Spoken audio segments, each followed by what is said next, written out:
For more on this, we are joined by Ms. Ruthie Bloom, who is the former advisor at the office of Israeli Prime Minister Netanyahu's office. And of course, she is an author and award-winning columnist from Tel Aviv.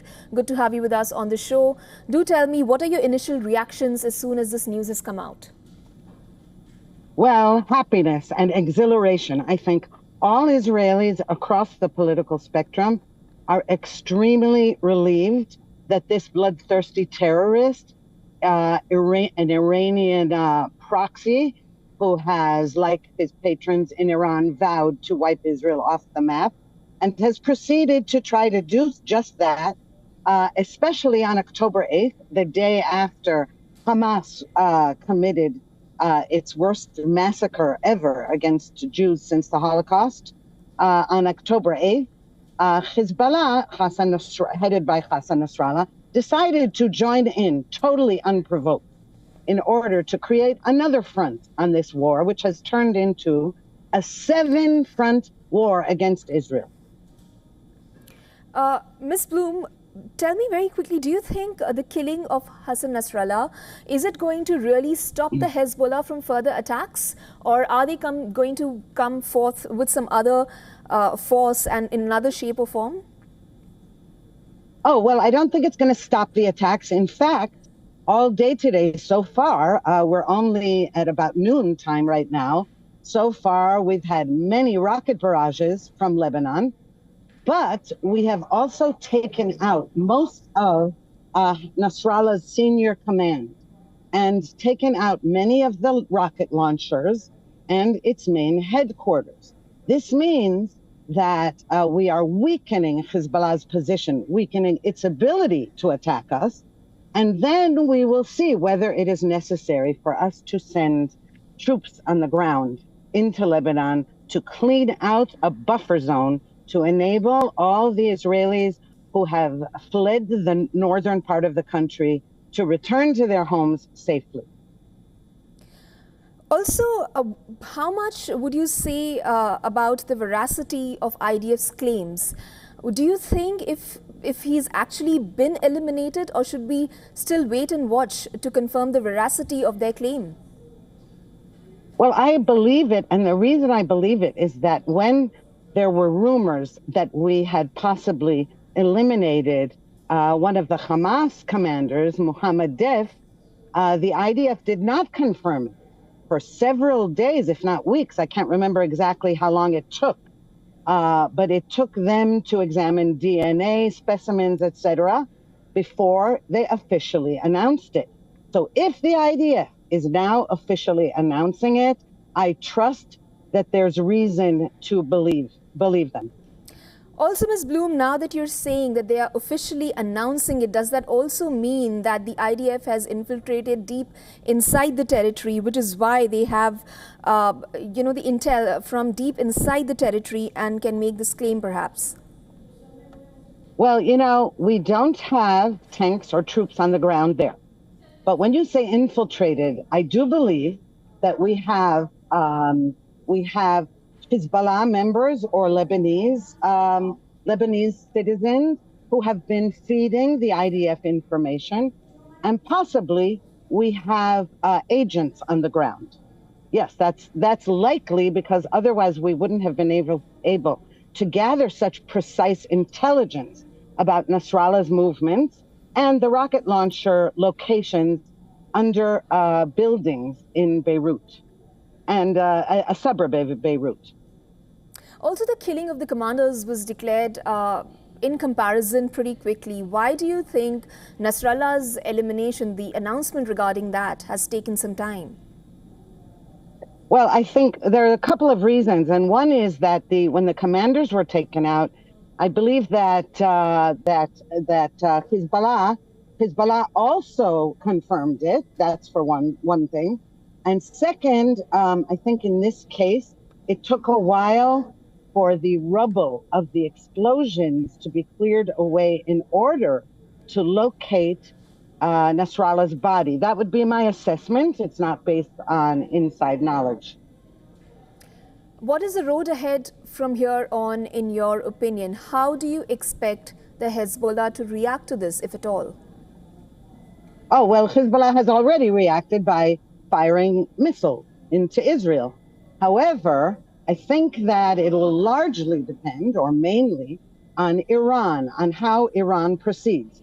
Because I think Iran was not happy that Hezbollah opened itself up to such attacks, since Hezbollah is Iran's main army to protect its nuclear facilities and needed the Hezbollah soldiers, so to speak, they're really just terrorists, to do just that. And so now I think that what we're going to be waiting to see is how Iran responds. Ms. Bloom, we will come to the reaction of the West in just a bit. West has had a rather mixed stance on Israel attacking the various regions in the West Asia. First, I want to understand how does this sit with Israel verbal stance that it says it actually wants to stop the fighting, wants to work towards a ceasefire. How does it actually fit in line with that stance of Israel? Because this is sure to warrant a reaction from Iran, like you said, or the Hezbollah. Well, you're absolutely right that right now Israel and the West are not on the same page about this, because Israel understands, after all, Israel has been under attack for decades, right? And in the last year especially. But what Israel understands is that just a ceasefire without a victory will be empty. We saw that with Resolution 1701 in 2006. It was never implemented. The UN forces never took care to prevent Hezbollah from rearming and from establishing, also building tunnels and establishing power right along the Israeli border. We can't let that happen anymore. We can't let Iran be the dominant power in the region. And I think the West is wrong not to support that. A ceasefire, of course, is what we're aiming for in the end. I mean, even World War II ended with a ceasefire agreement. But the trouble is that anytime we cease, they fire. So what we're aiming at is total victory and moving, and that's it with Hamas, and moving Hezbollah far away from the border. And then Israel can set the terms of the ceasefire. Ms. Bloom, let me just zoom out a little bit, and keeping in line with what you just said, that the West perhaps, as per you, is wrong in its stance. Would you say that Israel is okay to, in a way, go against West's stance here? Or do you think Israel can perhaps afford doing that? Well, let's not talk about the whole West in general. I think we should talk mainly about the United States. That's correct. And for the past year, the Israeli government has been doing everything it can to agree to America's terms. When the Biden administration said, please don't go into Rafah, as an example, we waited and waited, and we have been negotiating with Washington. Again, there's nobody to negotiate with in Hamas or Hezbollah, you understand. But we have been in close touch with Washington, trying to come as close to its position as possible without endangering ourselves, and B, to try to persuade Washington of the justice of our military moves.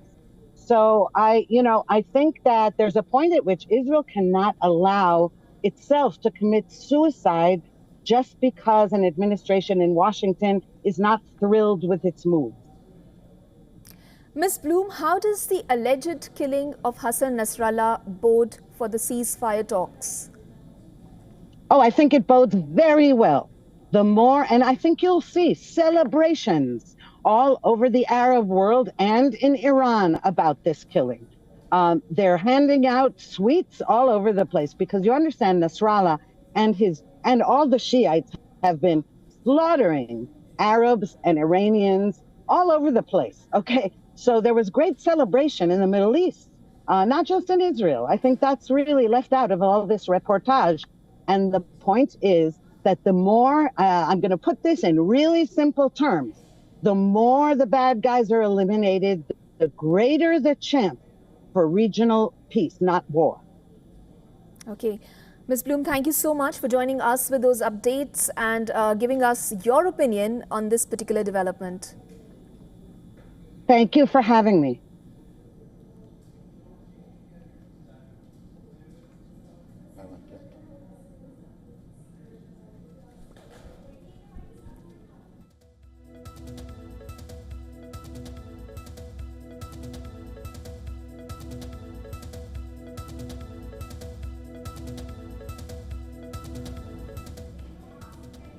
Of course, the big story that we are covering right now, the Israeli military has claimed that Hezbollah chief Hassan Nasrallah has been killed in the strike in Beirut. Now, this announcement has come hours after the speculation over Nasrallah's fate. And even now, in fact, after several hours later, there has been no word from the group per se on the fate of their chief Hassan Nasrallah. In fact, source close to Hezbollah says that contact with Nasrallah has been lost since Friday night. This is their statement. But the IDF has claimed that he will no longer be able to terrorize the world. They have also said that the IDF has killed other Hezbollah commanders, including Ali Karaki. He was Hezbollah's commander of the Southern Front. In fact, military spokesperson Colonel Nadav Shashani has announced on social media, that is on platform X, that Nasrallah is dead. This is as per the IDF. This is their claim. They have said that he will no longer be able to terrorize the world.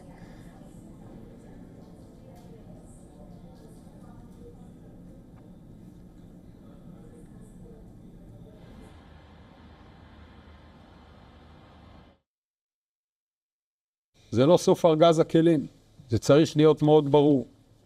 יש עוד כלים קדימה ללכת, והמסר הוא מסר פשוט, מי שמאיים על אזרחי מדינת ישראל נדע להגיע בצפון, בדרום, גם במקומות יותר רחוקים.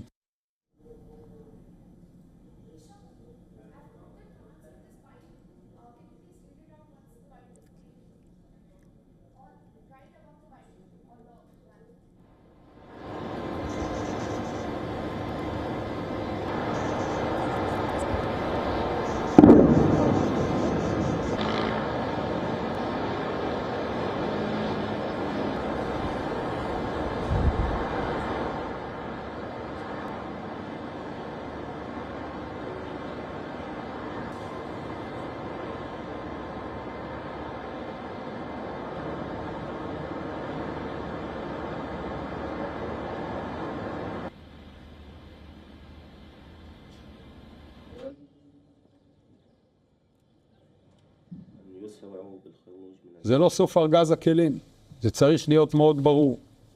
יש עוד כלים קדימה ללכת, והמסר הוא מסר פשוט, מי שמאיים על אזרחי מדינת ישראל נדע להגיע בצפון, בדרום, גם במקומות יותר רחוקים. This is not the end of our toolbox. It must be very clear. There are more tools and the message is simple. Anyone who threatens the citizens of Israel, we will know how to reach them in the north, in the south, and also in places more distanced. This is from Herzi Halevi, who is the chief of Israel's general staff. And this is what he had to say about this particular development.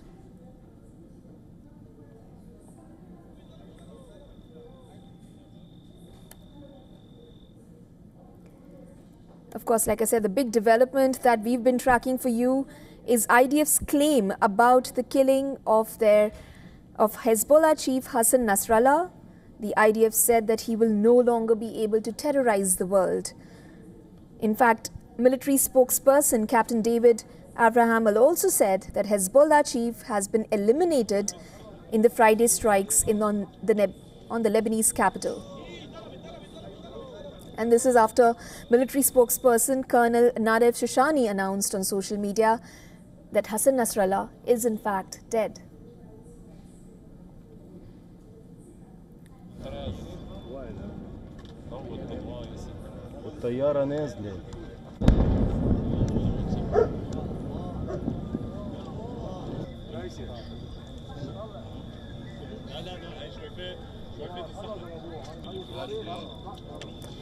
We are now joined by Arsen Ostrovsky from Tel Aviv. He's a journalist and he's international human rights lawyer. Could you just give us your first reactions to this particular development and the claim by the IDF?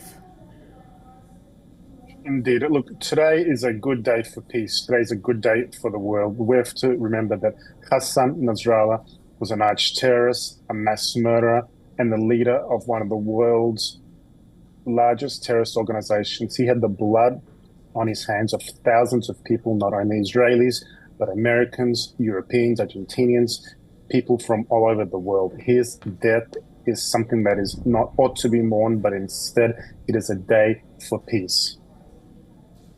You say it is a day for peace, Mr. Ostrovsky. How does it bode for the ceasefire talks? Because every action in the West Asia right now warrants a reaction. Indeed, and we have to remember how this started. On October 8th, one day after Hamas launched their massacre, the terror group Hezbollah joined them. They have fired almost 10,000 rockets at Israel, including on a daily basis. They've been firing. Almost 100,000 Israelis have been forcibly displaced from their homes in the north, and 48 people have been killed in these attacks, including 12 children in the Majid Shams massacre. This is not Israel that is escalating this. This is not Israel that started this. This was a choice of Hassan Nasrallah and Hezbollah acting just like Hamas at the behest of the Islamic Republic of Iran to join Hamas on October 8 and continue firing and terrorizing at Israelis. Mr. Ostrovsky, what does it say about Israel's position in the Lebanon? How far in do you think they are if they manage to eliminate their chief, the Hezbollah chief? Intel-wise, how do you think they are into the territory of Lebanon? Look, I can't go into detail about intel-wise what the situation is or in terms of where or where not Israeli troops are. But certainly, as we have seen in the last week, Israel's intelligence is first rate. Israel has taken out the entirety of Hezbollah's leadership, starting with Hassan Nasrallah and going all the way down. Their entire communications network has been disbanded. Hezbollah is now left without a leader. I think what this shows is that the long arm of Israel's IDF, of our justice, will reach everywhere it needs to reach in order to defend our citizens and to ensure that those who would seek us harm can no longer do so. How do you expect the Hezbollah or Iran in particular, like my previous guest seemed to think that there will be a reaction from Iran now, how do you expect Iran perhaps to react to this? Look, that remains to be seen. We have to once again remember that both Hamas and Hezbollah are two terrorist organizations. Hamas, based in Gaza, and Hezbollah, Lebanese group, are both operate, serve, and are funded at the behest of the Islamic Republic of Iran. It is ultimately Iran that has been pulling the strings and giving the orders for these attacks. How they will respond is entirely up to them. But certainly Israel has shown, whether it's the Hamas leadership, including Ismail Haniyeh, who was in Tehran, or Nasrallah, the head of the Hezbollah, Israel can find any terrorist it needs to. No one will be safe if they should seek to harm the state of Israel. And that is something that everyone now has to ponder. Mr. Ostrovsky, what do you think Israel's stance will be next? Because we do see pictures of Lebanese being dislocated after the killing of the Hezbollah chief. How do you think Israel is going to act in the territory? Is it going to reduce its attacks there? Look, Israel does not want to be undertaking any kind of attacks, but the reality is Israel's been left with an intolerable situation. In the last 48 hours, something like 2.5 million Israelis have been in bomb shelters, myself, our family included. That is roughly 1/4 of Israel's population. To put that in Indian context, 1/4 of India's population is about 400 million people. Israel cannot tolerate this. Certainly India would not tolerate this either. No sovereign nation can tolerate such a situation where your citizens cannot return home and where there is literally daily bombardment. Israel did not want to do this, but we were left with absolutely no choice in order to bring security to our people and in order to return our citizens home. So we'll continue doing whatever it needs to be done. But if Hezbollah should cease firing, if Hezbollah should conform to the UN Security Council 1701 resolution, which it ought to have done so, but had not until now, and that includes disarming and withdrawing from southern Lebanon, then there will be no need for fire, and there will be no need for a military response. The Israeli citizens can return home, and the people of Lebanon can continue living. The people of Lebanon do not want this either, but it is Hezbollah that is also hijacking and holding their people hostage as well. For all the latest news, download the WION app and subscribe to our YouTube channel.